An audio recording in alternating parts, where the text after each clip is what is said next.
Bonjour à tous. Pour cette dernière réécriture de la semaine, je vous propose d'ajouter une difficulté, la révision des pronoms personnels.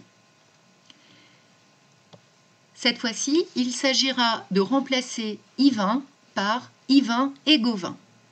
Voici la phrase de départ.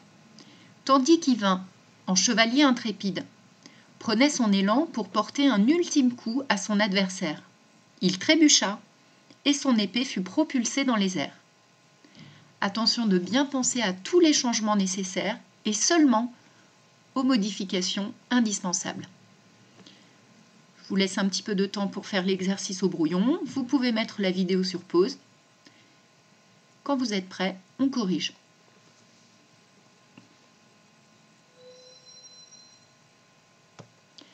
Voici la correction.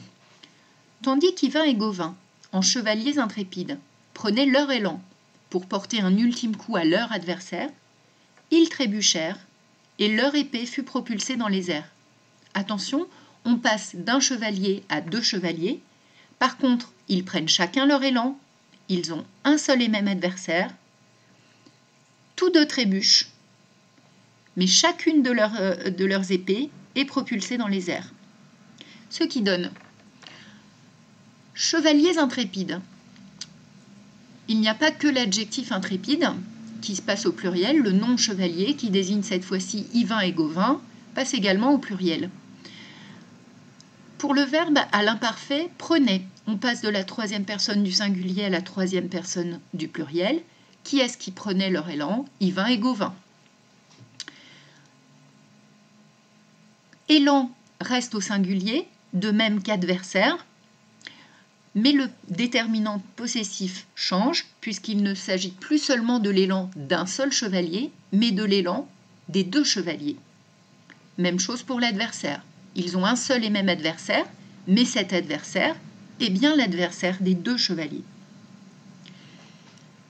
Le pronom personnel « il » au singulier, qui désignait dans la phrase initiale Yvain, désigne cette fois-ci Yvain et Gauvin.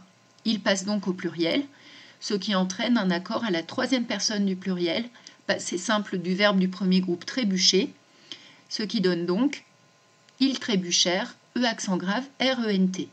Par contre, l'épée de chacun des deux chevaliers est toujours unique, et donc le verbe fut, accompagné d'un adjectif attribut propulsé, ou d'un participe passé accompagné de l'auxiliaire être, reste au singulier féminin. En revanche, il ne s'agit plus seulement de l'épée d'un chevalier, son épée, mais de l'épée de chacun des deux chevaliers. On dit donc leur épée, au singulier. Voilà, j'espère que vous avez tout compris. Si vous avez des questions supplémentaires, n'hésitez pas à les poser en commentaire. Et d'ici, je vous souhaite bon week-end, en espérant peut-être vous retrouver en présentiel la semaine prochaine.